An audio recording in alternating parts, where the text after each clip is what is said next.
Welcome back, brave listener. Now, no time to dilly-dally tonight.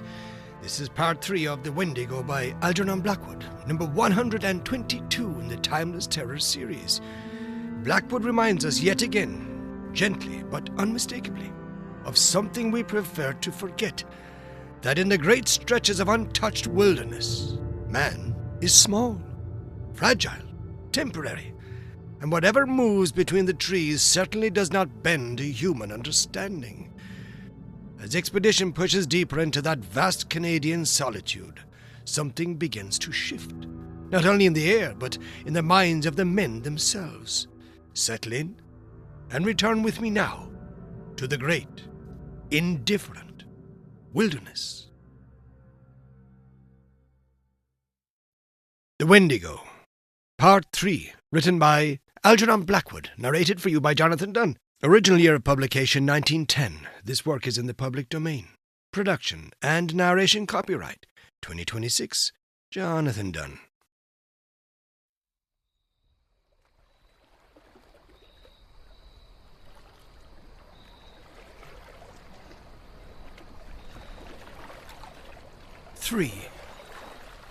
Thus it seemed to him at least.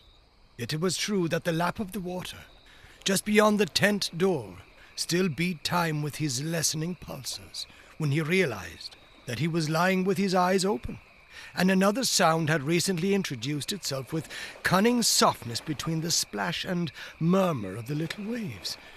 And long before he understood what this sound was, it had stirred in him the centers of pity and alarm.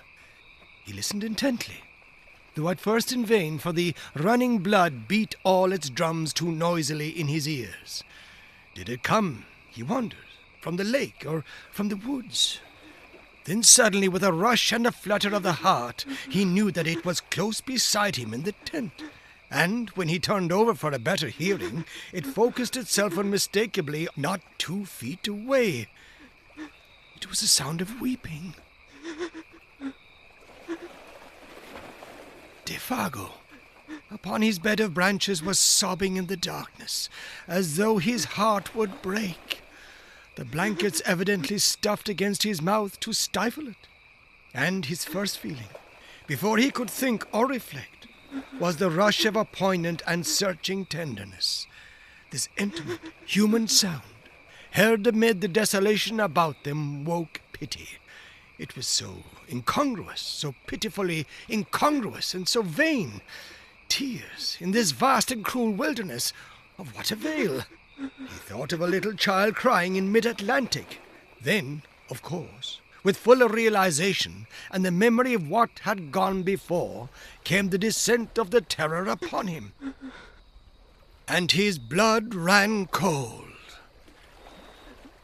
"Defago," he whispered, quickly. "What's the matter?" He tried to make his voice very gentle. "Are you in pain or unhappy?" There was no reply, but the sound ceased abruptly. He stretched his hand out and touched him. The body did not stir.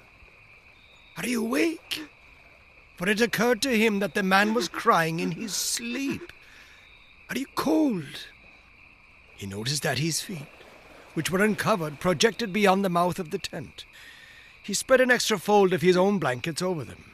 The guide had slipped down in his bed, and the branches seemed to have been dragged with him. He was afraid to pull the body back again, for fear of waking him. 1 or 2 tentative questions he ventured softly.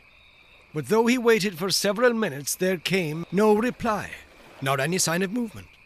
Presently he heard his regular and quiet breathing, and putting his hand again gently on the breast, felt the steady rise and fall beneath. "Let me know if anything's wrong," he whispered, "or if I can do anything. Wake me up at once if you feel queer." He hardly knew what to say. He lay down again, thinking and wondering what it all meant. Defago, of course, had been crying in his sleep. Some dream or other had afflicted him. Yet never in his life would he forget that pitiful sound of sobbing. and the feeling that the whole awful wilderness of woods listened. His own mind busied itself for a long time with the recent events, of which this took its mysterious place as one, and though his reason successfully argued away all unwelcome suggestions, a sensation of uneasiness remained, resisting ejection, very deep-seated, peculiar beyond ordinary.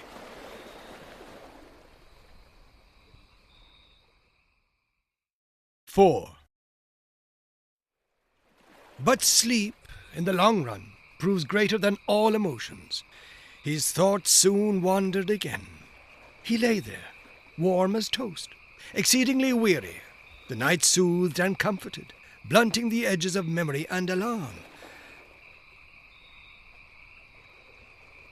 Half an hour later he was oblivious of everything in the outer world about him.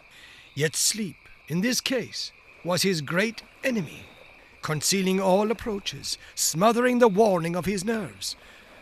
As sometimes, in a nightmare, even events crowd upon each other's heels with a conviction of dreadfulest reality. Yet some inconsistent detail accuses the whole display of incompleteness and disguise. So the events that now followed, though they actually happened, persuaded the mind somehow that the detail which could explain them had been overlooked in the confusion, and that therefore they were but partly true, the rest delusion. At the back of the sleeper's mind something remains awake, ready to let slip the judgment. All this is not quite real, and when you wake up you'll understand. And thus, in a way, it was with Simpson. The events, not wholly inexplicable or incredible in themselves, yet remained for the man who saw and heard them a sequence of separate facts of cold horror, because a little piece that might have made the puzzle clear lay concealed or overlooked. So far as he can recall, it was a violent movement, running downwards through the tent towards the door, that first woke him and made him aware that his companion was sitting bolt upright beside him, quivering. Hours must have passed, for it was the pale gleam of the dawn that revealed his outline against the canvas. This time the man was not crying. He was quaking like a leaf.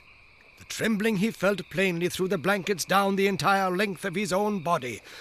Defago had huddled down against him for protection, shrinking away from something that apparently concealed itself near the door flaps of the little tent.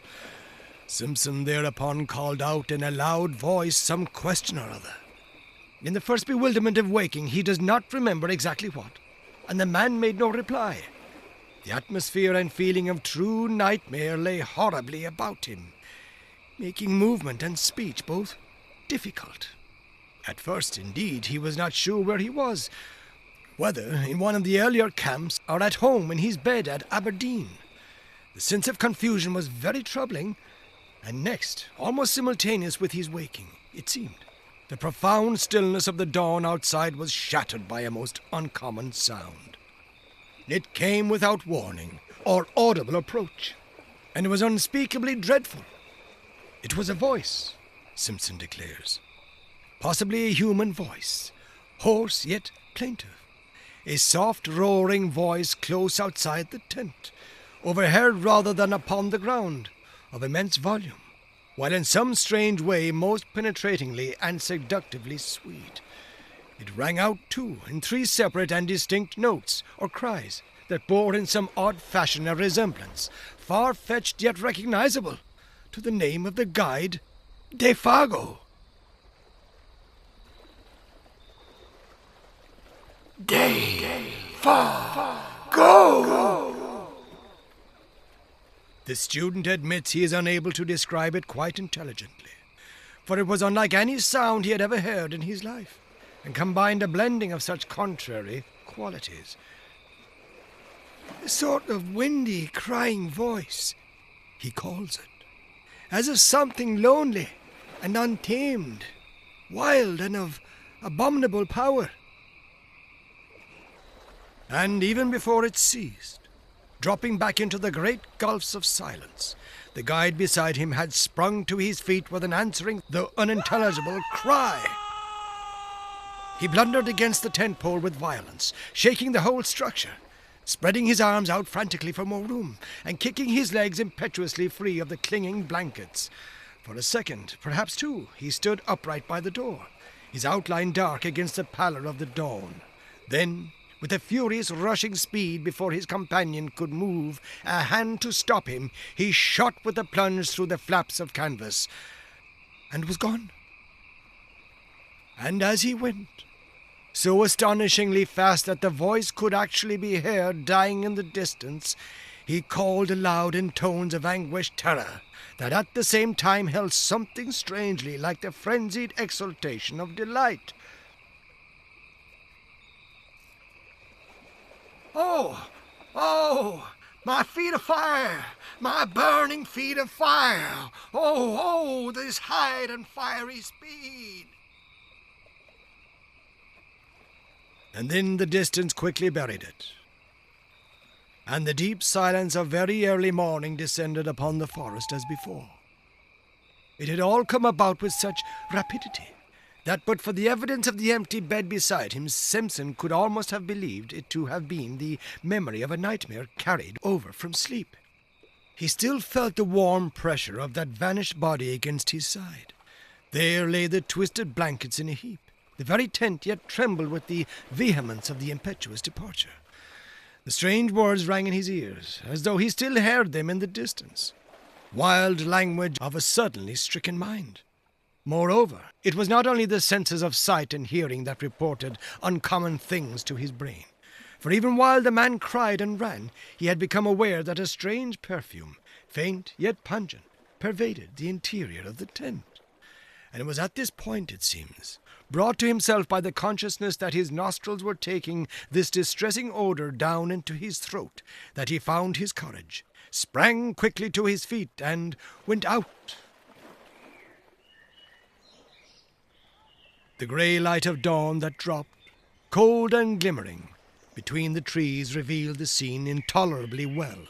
There stood the tent behind him, soaked with dew, the dark ashes of the fire, still warm, the lake, white beneath a coating of mist, the islands rising darkly out of it like objects packed in wool, and patches of snow beyond among the clearer spaces of the bush.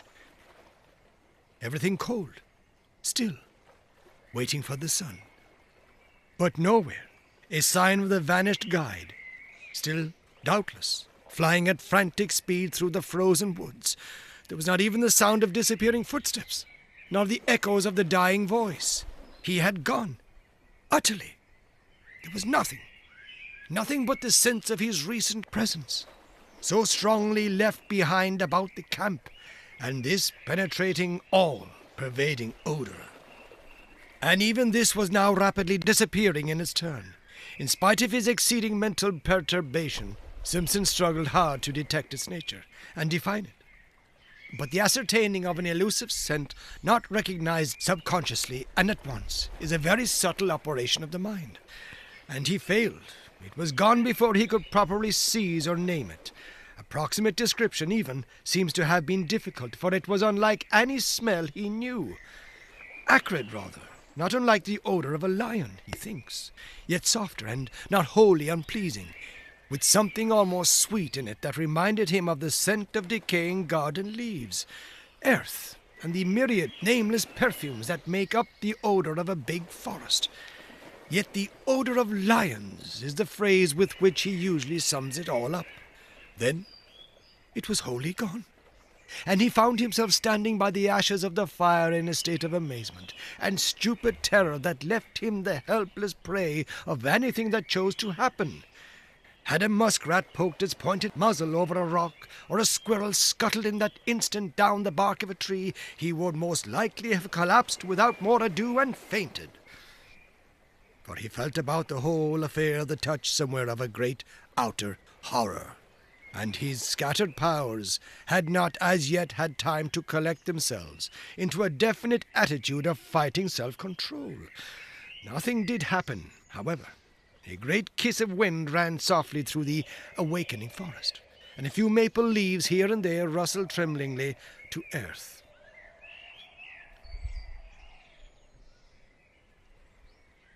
The sky seemed to grow suddenly much lighter.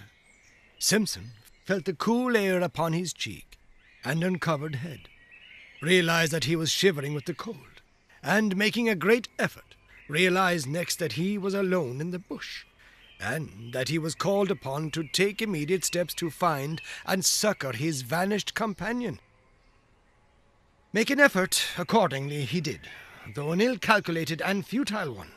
With that wilderness of trees about him, the sheet of water cutting him off behind, and the horror of that wild cry in his blood, he did what any other inexperienced man would have done in similar bewilderment. He ran about, without any sense of direction, like a frantic child, and called loudly without ceasing the name of the guide. "Defago! Defago! Defago!"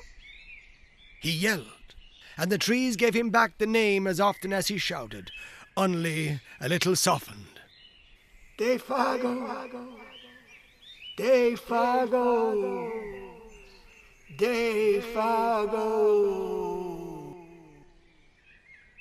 He followed the trail that lay a short distance across the patches of snow, and then lost it again where the trees grew too thickly for snow to lie. He shouted till he was hoarse, until the sound of his own voice in all that unanswering and listening world began to frighten him. His confusion increased in direct ratio to the violence of his efforts. His distress became formidably acute, till at length his exertions defeated their own object, and from sheer exhaustion he headed back to the camp again. It was with great difficulty, and only after numberless false clues, that he at last saw the white tent between the trees, and so reached safety. Exhaustion then applied its own remedy, and he grew calmer. He made the fire and breakfasted.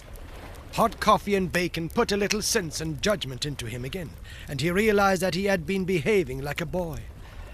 He now made another and more successful attempt to face the situation collectedly, and, a nature naturally plucky coming to his assistance, he decided that he must first make as thorough a search as possible, failing success in which he must find his way into the home camp as best he could, and bring help.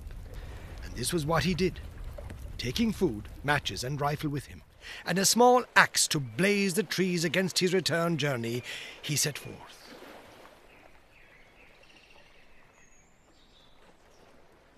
It was 8 o'clock when he started, the sun shining over the tops of the trees in a sky without clouds. Pinned to a stake by the fire, he left a note in case Defago returned while he was away. This time, according to a careful plan, he took a new direction, intending to make a wide sweep that must sooner or later cut into indications of the guide's trail. And before he had gone a quarter of a mile, he came across the tracks of a large animal in the snow, and beside it the light and smaller tracks of what were beyond question human feet, the feet of Defago. The relief he at once experienced was natural, though brief, for at first sight he saw in these tracks a simple explanation of the whole matter. These big marks had surely been left by a bull moose that, wind against it, had blundered upon the camp, and uttered its singular cry of warning and alarm the moment its mistake was apparent. Defago, in whom the hunting instinct was developed to the point of uncanny perfection, had scented the brute coming down the wind hours before. His excitement and disappearance were due, of course, to his... Then the impossible explanation at which he grasped faded, as common sense showed him mercilessly that none of this was true. No guide, much less a guide like Defago, could have acted in so irrational a way, going off even without his rifle. The whole affair demanded a far more complicated elucidation. When he remembered the details of it all, the cry of terror, the amazing language, the grey face of horror when his nostrils first caught the new odour, that muffled sobbing in the darkness, and, for this too, now came back to him dimly, the man's original aversion for this particular bit of country. Besides, now that he examined them closer, these were not the tracks of a bull moose at all.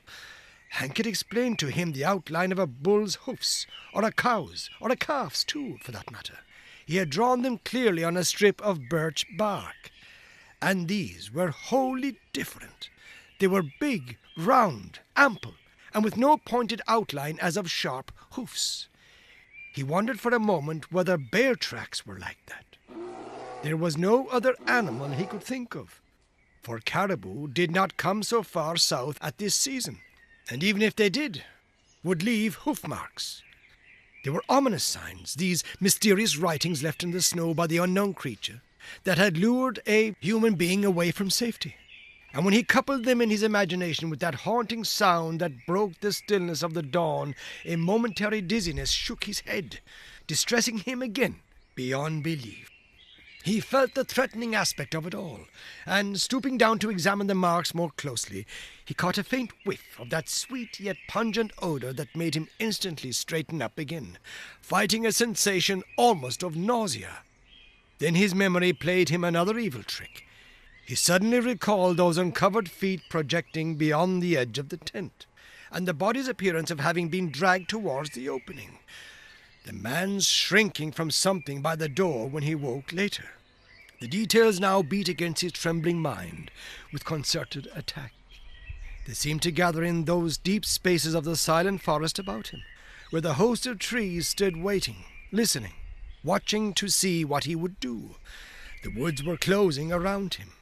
With the persistence of true pluck, however, Simpson went forward, following the tracks as best he could, smothering these ugly emotions that sought to weaken his will. He blazed innumerable trees as he went, ever fearful of being unable to find the way back, and calling aloud at intervals of a few seconds the name of the guide. The dull tapping of the axe upon the massive trunks, and the unnatural accents of his own voice became at length sounds that he even dreaded to make, dreaded to hear, for they drew attention without ceasing to his presence and exact whereabouts. And if it were really the case that something was hunting himself down in the same way that he was hunting down another, with a strong effort he crushed the thought out the instant it rose. It was the beginning, he realized, of a bewilderment utterly diabolical in kind that would speedily destroy him. Although the snow was not continuous, lying merely in shallow flurries over the more open spaces, he found no difficulty in following the tracks for the first few miles. They went straight as a ruled line wherever the trees permitted. The stride soon began to increase in length, till it finally assumed proportions that seemed absolutely impossible for any ordinary animal to have made. Like huge flying leaps they became. One of these he measured, and though he knew that stretch of 18 feet must be somehow wrong, he was at a complete loss to understand why he found no signs on the snow between the extreme points. But what perplexed him even more, making him feel his vision had gone utterly awry, was that Defago's stride increased in the same manner, and finally covered the same incredible distances. It looked as if the great beast had lifted him with it and carried him across these astonishing intervals. Simpson, who was much longer in the limb, found that he could not compass even half the stretch by taking a running jump, and the sight of these huge tracks, running side by side, silent evidence of a dreadful journey in which terror or madness had urged to impossible results, was profoundly moving. It shocked him in the secret depths of his soul. It was the most horrible thing his eyes had ever looked upon. He began to follow them mechanically, absent-mindedly almost, ever peering over his shoulder to see if he too were being followed by something with a gigantic tread.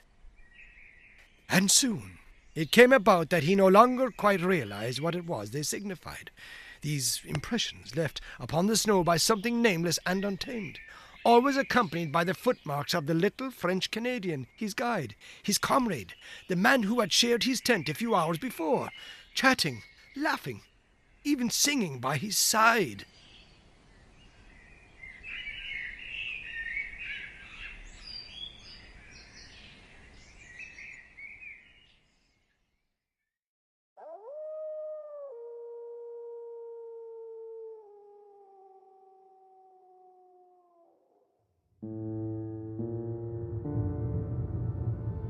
Well now, what did you think of that? You've been listening to Part 3 of The Wendigo by Algernon Blackwood, number 122 in the Timeless Terror series. The deeper they travel, the smaller they seem. And that's something I know all about. On my way over here this evening, I spotted a, how shall we say, suspicious character lurking at the front door of my building. Anyway, it was probably just one of the neighbors. Probably. And remember, never forget how small we actually are in places that were never meant for us in the first place. Good night.